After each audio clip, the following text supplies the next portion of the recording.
በስመ አብ ወወልድ ወመንፈስ ቅዱስ አሐዱ አምላክ አሜን።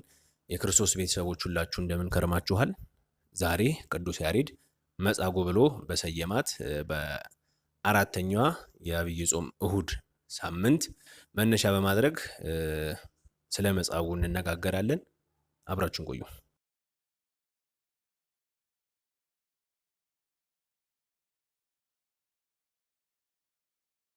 አራተኛው የዐቢይ ጾም የእሁድ ሳምንት እንግዲህ መጻጉዕ ይባላል። ይህንን ሁላችንም የምናውቀው ነገር ነው። ዘወረደ ቅድስት ምኩራብ ብለን ዛሬ አራተኛዋን መጻጉዕን እንነጋገራለን ማለት ነው። ያለፉትን ቪዲዮዎች ወደኋላ ሄዳችሁ መመልከት ትችላላችሁ። መጻጉዕ ማለት እንግዲህ የታመመ ማለት ጸጋው የታመመ መጻጉዕ ማለት የታመመ ድውይ በሽተኛ። የአለቃ ኪዳነ ወልድ ክፍሌ መዝገበ ቃላት ላይ ደግሞ ጉልበቱ ወደ ደረቱ ተጣብቆ ተጠግቶ ታጥፎ ጀርባው የተኛ ረጅም ጊዜ የታመመ ድውይ መጻጉዕ ይባላል ማለት ነው። ስለዚህ መጻጉዕ ተብሎ የተሰየመበትን ምክንያት ደግሞ ከዋዜማው ጀምሮ በዛ ዕለተ እሁድ ያ ሳምንት የሚታሰብበት ደግሞ ጌታችን አምላካችን መድኃኒታችን ኢየሱስ ክርስቶስ በሽተኞችን እንደፈወሰ፣ ዕውራንን እንዳበራ፣ አንካሶችን እንደፈወሰ ስለ እነዚህ ነገሮች የሚነገርበት ሳምንት በመሆኑ መጻጉዕ ተብሎ ተሰይሟል ማለት ነው። ቅዱስ ያሬድ ይህንን ስያሜ ሰጥቷታል ማለት ነው። እንግዲህ በስፋት ደግሞ ስለ መጻጉዕ የምናገኘው ደግሞ የዮሐንስ ወንጌል ምዕራፍ 5 ቁጥር 1 ጀምሮ ስለ መጻጉዕ እናገኛለን። ስለ መጻጉዕ ታሪክ ማለት ነው። ጌታችን እንዴት እንደፈወሰውና ያሉትን ታሪኮች ማለት ነው። ጌታችን እንግዲህ በዕብራይስጥ ቤተሳይል በምትባለው ቦታ ያቺ ቤተሳይዳ እንግዲህ መጠመቂያ ናት። 5 እርከኖች የነበሯት 5 እርከኖች ደረጃዎች፣ መደቦች ማለት ነው የነበሯት ቤተሳይዳ የምትባል ነበረች እና በዛ መጠመቂያ ስፍራ ተገኝቶ ያደረገው ተአምር ነው ያደረገው የፈውስ አገልግሎት ነው ማለት ነው። በዚች በቤተሳይል ወይም ደግሞ ቤተሳይዳ በምትባለው ቦታ ደግሞ 5 ደረጃዎች ነበራት እንዳልኳችሁ ማለት ነው። ስለዚህ ሲተኙ የነበረው በሽተኞቹ ደረጃዎቹ ላይ ነው። እያንዳንዱ በሽተኛ ይተኛ የነበረው በነዛ በ5 ደረጃ መግቢያ ባላቸው በደረጃዎቹ 5 መወጣጫ ባላት የመጠመቂያ ቦታ ነበርና ይድኑ የነበረው መሀል ላይ የነበረው መጠመቂያ ውሃ ነበርና መልአክ ወርዶ ያ መልአክ ሩፋኤል ነው ይላሉ አባቶቻችን። ወርዶ ባናወፀው ጊዜ በዛ በመጀመሪያው የገባው ሰው ይፈወስ ነበረ። መጀመሪያ የተጠመቀው ሰው ወደ ውሃው የገባው ሰው ማለት ነው። በኋላ እናገኘዋለን። ጌታችን ምን አደርግልህ ልትድን ትወዳለህ ወይ ሲለው ሰው የለኝም ካለበት ምክንያት አንዱ መጀመሪያ መልአኩ ወርዶ ውሃው እንደተናወጠ መጀመሪያ የገባው ሰው ይድን ስለነበረ እሱም መጀመሪያ ገብቶ መዳን ይፈልግ ስለነበረ ይከተው የነበረ ሰው ስላልነበረ ነው እንደዛ ያለው ማለት ነው። እሱን በኋላ ታሪክ ውስጥ እናገኘዋለን። ነገር ግን መልአክ በወረደ ጊዜ መጀመሪያ የገባ ሰው መጀመሪያ የተጠመቀ ሰው ይድን ይፈወስ ነበረ። ይሄ ማለት እንግዲህ በኦሪት ዘፍጥረት ጊዜ በብሉይ ኪዳን ጊዜ የብሉይ ሰዎች ጌታችን በሐዲስ ኪዳን እንዳደረገው አይነት የፈውስ አገልግሎት የድህነት ስራ ስላልተሰራ ሙሉ ድህነት ስላልሆነ መጀመሪያ የገባው ብቻ ነው የሚድን የነበረው ማለት ነው። ሁሉም ሰው አሁን ጠበል ወረፋ አንጠብቅም፣ ጊዜ አንጠብቅም። ባመቸን ሰዓት ወደ ጸበል ሄደን መጠመቅ እንችላለን። ሁሉም ሰው ይድናል እንደየጊዜው እንደየወቅቱ እንደየበሽታው ጊዜ ማለት ነው። እና መጀመሪያ የገባ በኋላ የገባ ብሎ ነገር የለም በሐዲስ ኪዳን። በብሉይ ኪዳን ግን መጀመሪያ ወደ ጸበሉ መልአኩ ሲያናውጠው የገባው ሰው ነው የሚድን የነበረው ማለት። ስለዚህ ሙሉ ድህነት አልተደረገም ማለት ነው። ሙሉ ድህነት አልተደረገም ነበረ ማለት ነው። ስለዚህ አስቀድሞ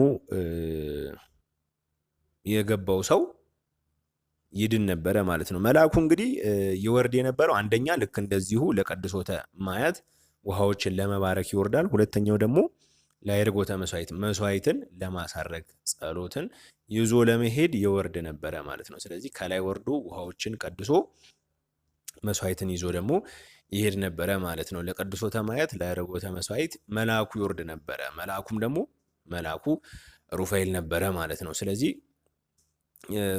ያኔ መጀመሪያ የገባው ሰው ይፈወስ ነበረ ማለት ነው። ስለዚህ ፍጹም ድህነት አለመደረጉን ደግሞ በብሉይ ኪዳን ጊዜ ሲነግረን አይደገምም ማለት ነው። አንዴ መልአኩ ከወረደ በኋላ አይደገምም። ሌላ ሰው ቢገባ የመጀመሪያ የገባው ሰው ብቻ ነው ይድን የነበረው ማለት ነው።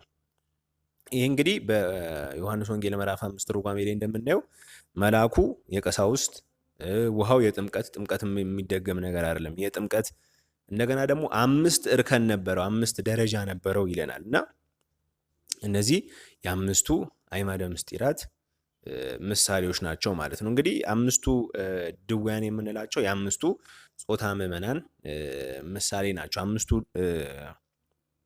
ጾታ ምዕመናን የምንላቸው አረጋውያን አሉ፣ ወራዙት ወጣቶች አሉ፣ አንስት ሴቶች አሉ፣ ካህናት አሉ፣ ከዛ ደግሞ መነኮሳት አሉ ማለት ነው። እነዚህ 5ቱ ጾታ ምዕመናን ይባላሉ።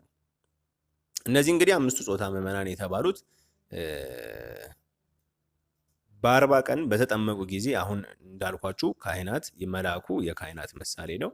ጸበሉ ደግሞ በ40 ቀን በ80 ቀን የምንጠመቀው የጥምቀት ምሳሌ ነው እና እያንዳንዱ 5ቱ ጾታ ምዕመናን ፈተናና ማሸነፊያቸውን ድል ማድረጊያቸውን በዛው ይነግረናል የትርጓሜ መጽሐፉ ላይ ማለት ነው። ለምሳሌ አይሮግን ስንመለከት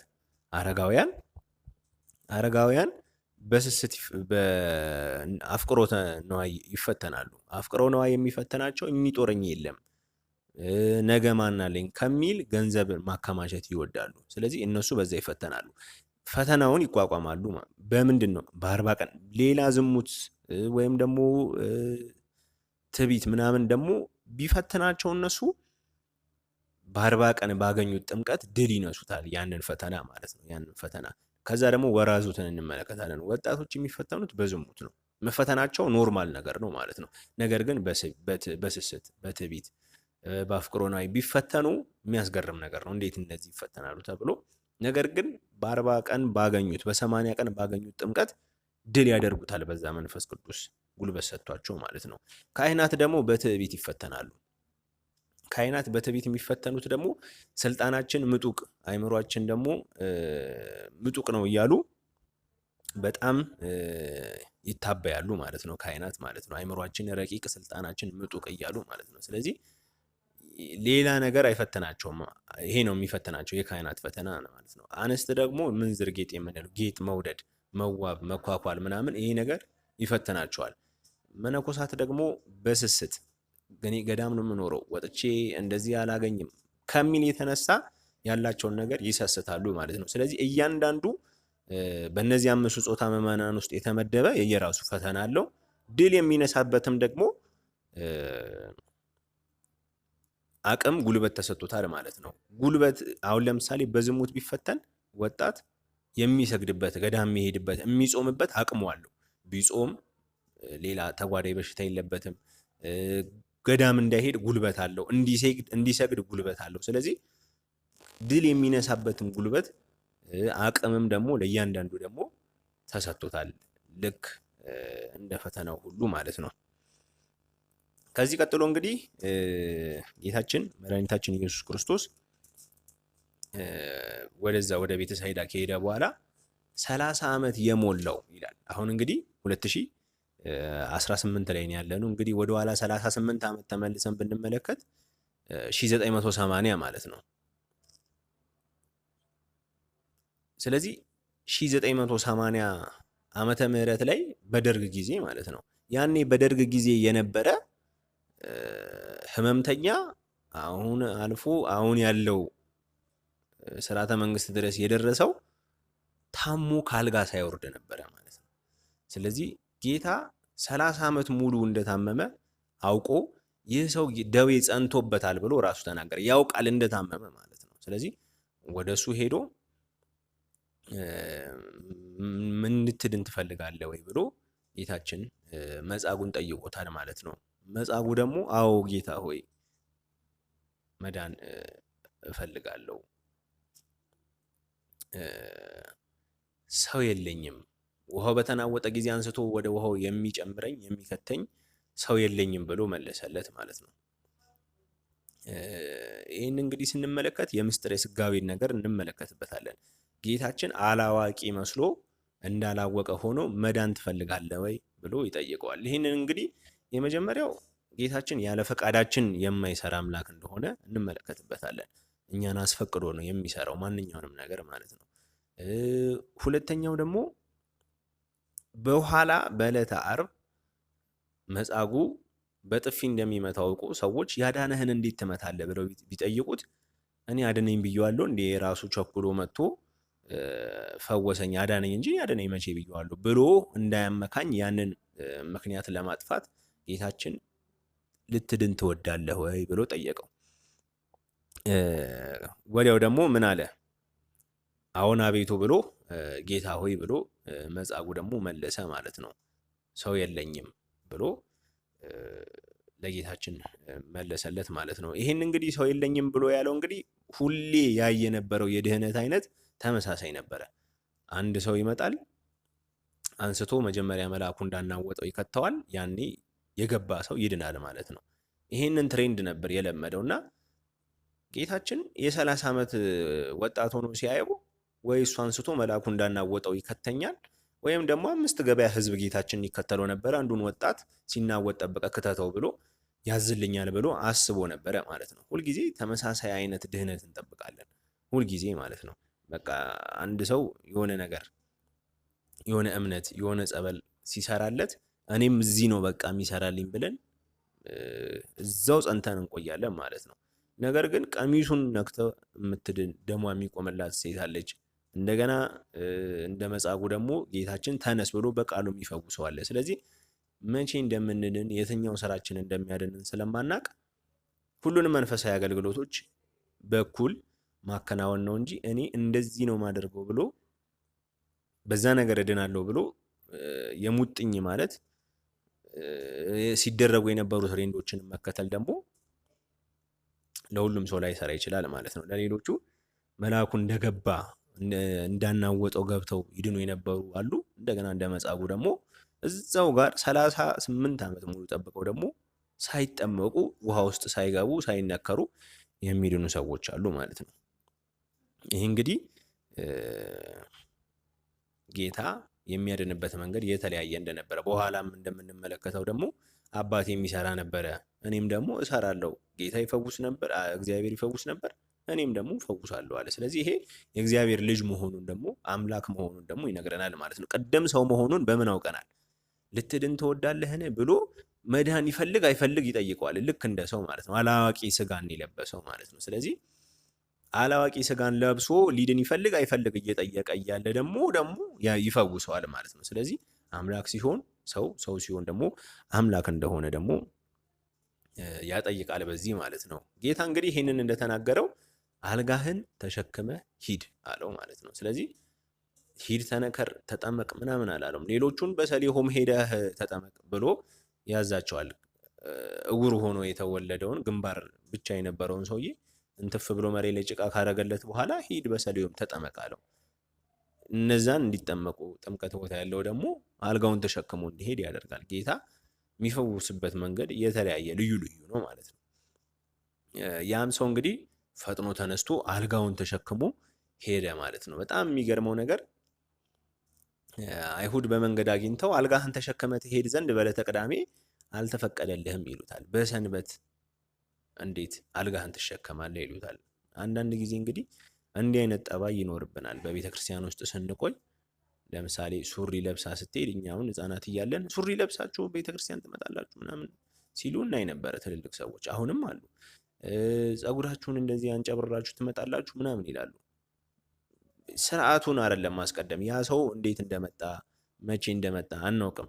እንኳን መጣ እና እስኪ ቁጭ በል እንደዚህ አድርግ ብለን ቤተሰብ አድርገ ነው በኋላ እየገባው ሲመጣ ደግሞ እሱ ራሱ ለህጉ ቀናዊ ይሆናል ማለት ነው። የቤቱ ቅናት እስኪበላው እስኪያቃጥለው ድረስ መስዋዕት ለመሆን ዝግጁ የሚሆን ሰው ይሆናል ማለት ነው። እሱ የገባውለት ሳይገባው ግን እንደዛ ካደረግነው ግን አይ ዓለም ላይ ያሉ ሰዎች በደንብ ይንከባከቡኝ የለ እንዲህ ብሎ ጥሎ ይሄዳል ማለት ነው። ነገር ግን ህጎች የሚመጡት ከሰው በኋላ ነው። ሁሉም ህግ የተሰራው ለሰው ነው። ከሰው በኋላ ነው ሁሉም ነገሮች ደግሞ የሚደርሱት ማለት ነው። ነገር ግን ስርዓቶችንም መጣስ አይጠበቅብንም፣ ሰውንም ማስቀረት የለብንም። ነገር ግን ሰው ደግሞ ይበልጣል። ሰውን አስቀድመን ይዘን ከዛ በኋላ ስርዓቶችን ደግሞ እናስከትላለን ማለት ነው። የማን እንዴት ትሸከማለህ ብለው ሲሉት መጻጉዕ ወዲያው ምን መለሰ? ያዳነኝ እርሱ እንድሸከም አዘዘኝ፣ እንድሸከም አደረገኝ አለ። እንግዲህ ጌታ እንዳዳነው ዳንኩኝ እኮ እኔ ተፈወስኩኝ እኮ። በደርግ ጊዜ ነው እንዳልኳችሁ የተኛው፣ አሁን ባለው ዘመን ስንመለከተው ማለት ነው። ስለዚህ ከ1980 እስከ 2018 ድረስ ተኝቼ ነበረ፣ ዳንኩኝ፣ ጌታ ዳነኝ ብሎ እንደመመለስ ያዳነኝ እርሱ ብሎ ለማመካኘት ከሰንበትን የመሻሩን ጉዳይ የራሱ ብቻ እንዳልሆነ ደግሞ ለማሳየት በጌታ አሳበበ ማለት ነው። ያዳነኝ እርሱ አልጋን ተሸክመ ሂድ አለኝ ብሎ መለሰላቸው። ማን ነው እንደዛ ያለህ ብለው ሲጠይቁት ጌታን አላወቀውም ነበረ። ይህ እንግዲህ በጣም የሚያስገርም ነገር ነው። ያዳነው ማን እንደሆነ አያውቅም። የመጀመሪያው ጌታ ተሰውሮበት ነበረ። ሁለተኛው ግን ከስንፍናው የመነጨ ማን እንዳዳነው ራሱ 30 ዓመት ሙሉ ተኝቶ እንደዚህ አይነት ያለ የተሸከመው አልጋ ራሱ የብረት አልጋ ነው። የብረት አልጋ ማለት ጌታ ፍጹም እንዳዳነው ማሳያ ነው። እስኪሸከመው ድረስ እግሩ ይበርታ፣ ውስጡ ይነሳሳና እንደዚህ ይሁን ምናምን ሳይባል ኢሚዲየት ፈውስ፣ በቃ እዛው ድኖ አልጋውን ተሸክሞ ሄዶ ስላዳነው ሰው ግን ጉዳዩ አልነበረም ማለት ነው። ተሸክሞ ነው የሄደው። ማን አዳነ ሲሉት ግን ማን እንዳዳነው አያውቅም ነበረ ማለት ነው። ይሄ በጣም የሚያስገርም ነገር ነው፣ ያደረገለትን ውለታ መርሳቱ ማለት ነው። ታዲያ በማግስቱ በምኩራብ አገኘው ጌታችን ማለት ነው። ካገኘው በኋላ ከዚህ የበለጠ እንዳያገኘህ ዳግመኛ አትበድል ብሎ ነገረው። በጣም የሚያስገርም ነገር ነው። ዳግመኛ አትበድል። ጌታ ያገኛቸውን፣ የፈወሳቸውን፣ ያዳናቸውን፣ ኃጢአታቸውን ይቅር ያላቸውን በሙሉ ዳግመኛ አትበድሉ ነው የሚለው። እስካሁን ለሰራችሁት እንደዚህ ከፍላችኋለሁ፣ እንዲያደርጋችኋለሁ ሳይሆን የሚለው ዳግመኛ አትበድሉ። በቃ እስከዛሬው በቃ፣ ከዚህ በኋላ ግን ዳግመኛ አትበድሉ ነው የሚለው ማለት ነው። ሁሌም የሚለን ጌታ ዳግመኛ አትበድሉ ነው የሚለን ማለት ነው። አባቶቻችን እንግዲህ 38 ዓመት ሙሉ ታሞ የተኛ ሰውዬ ዳግመኛ አትበድል ሌላ የባሰ እንዳያገኘህ ለምን ይለዋል ብለው ይገርማቸዋል። ይሄኛው ደዌ ስጋ ነበረ፣ ደዌ ነፍስ እንዳያገኘ ሲለው ነው ብለው ደግሞ መልሰው ያመጡታል ማለት ነው። ይሄ ማለት እንግዲህ ደዌ ስጋ ይዞት በስጋ ብቻ ታሞ የነበረ 30 ዓመት ሙሉ ተኝቶ የነበረ ሰው በስጋው ብቻ ነበር የታመመው። አንዳንዴ በስጋ መታመማችን ከነፍስ ህመም እየሰወረን ይሆናል።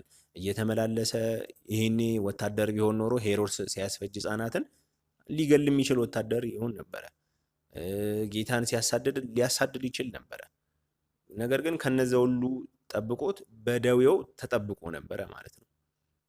ነገር ግን ደዌ ስጋው ሲርቅለት ሲድን ዳግመኛ እንዳትበድል አለው ማለት ነው። ደዌ ነፍስ የከፋ ደግሞ ከዛ የባሰ ይመጣበታል ማለት ነው። ይህም አልቀረለትም። በኋላ በዕለተ ዓርብ ጌታችንን በጥፊ መቶታል ማለት ነው። የመታበትም እጁ እንግዲህ ሰሎ ሽባ ሆኗል ማለት ነው። ይሄ ማለት እንግዲህ ውለታውን ረስቶ ካዳነው ይልቅ 30 ዓመት የተኛበትን ውለታውን ረስቶ ውለታውን ለመርሳት እንኳን ጊዜ እንዳልፈጀበት ተመልክተናል። ወዲያው አልጋውን ተሸክሞ ሄዶ ማን አዳነ ሲባል ያዳነኝ እሱን ዞር ብሎ ማን እንዳዳነው ሁላ ረስቶ ነበር። እንኳን በዕለተ ዓርብ ምስክር ሆኖ ለእሱ ሊቆም ማለት ነው። በሰንበት የፈወሰኝ ይሄ ነው አለ።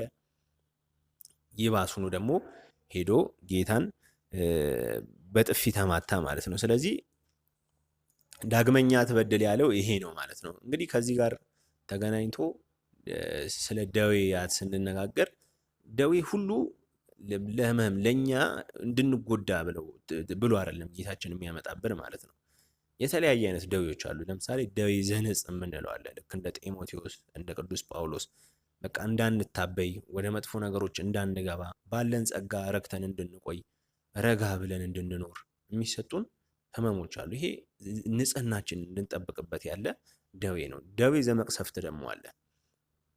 ልክ እንደነ ሄሮድስ እንደነ ፈርዖን ያለ መቅሰፍት ደግሞ ደዌ የሆነ ደግሞ የመቅሰፍት ደግሞ የምንቀሰፈው ደግሞ ደዌ ያለ ማለት ነው። ሌላኛው ደግሞ ደዌ ዘእሴት አለ ደግሞ በመታመማችን ጸጋ የምናገኝበት ማለት ነው። ሲመነዘር ጸጋ እየሆነ የሚመጣ ልክ እንደ ኢዮብ ያለ ማለት ነው።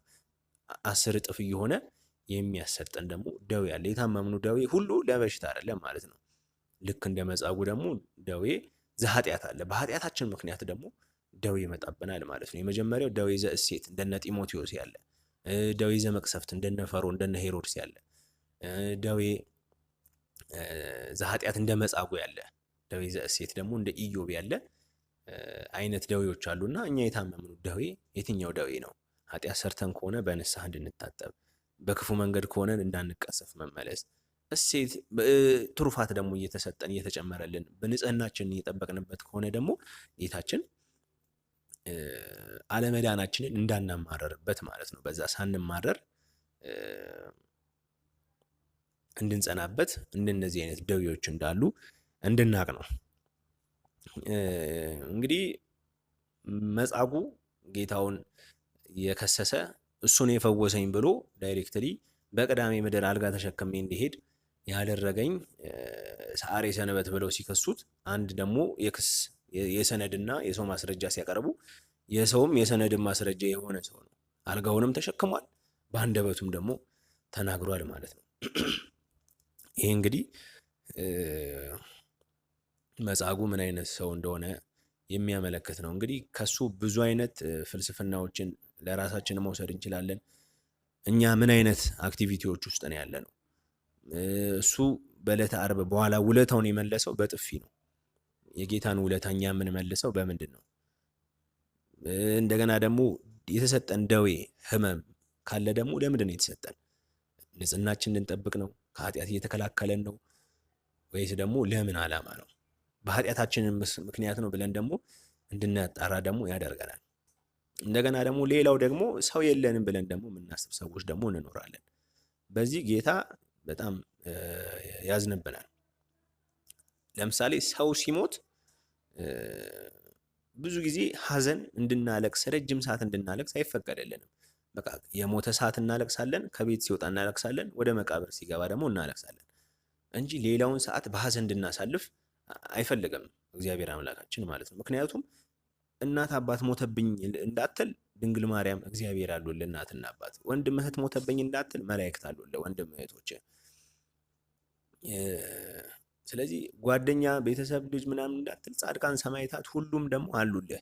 ስለዚህ አጣው ብለህ ደግሞ ማዘን አይገባም። ስለዚህ ሰው የለኝም በማለት ውስጥ በማዘን በመከፋት ውስጥ እንድትኖር ደግሞ አይፈለግም ማለት ነው። ይህ እንግዲህ እግዚአብሔር አምላክ ፈቃዱ ሆኖ በመንፈሳዊ ጉዟችን ውስጥ ልናደርገው ልናከናውነው የሚገባ ተግባር እንደሆነ በመጻጉዕ ሕይወት ውስጥ እንመለከታለን ማለት ነው። እና መጻጉዕ ብዙ ነገሮችን የሚያስተምረን ሰው ነው።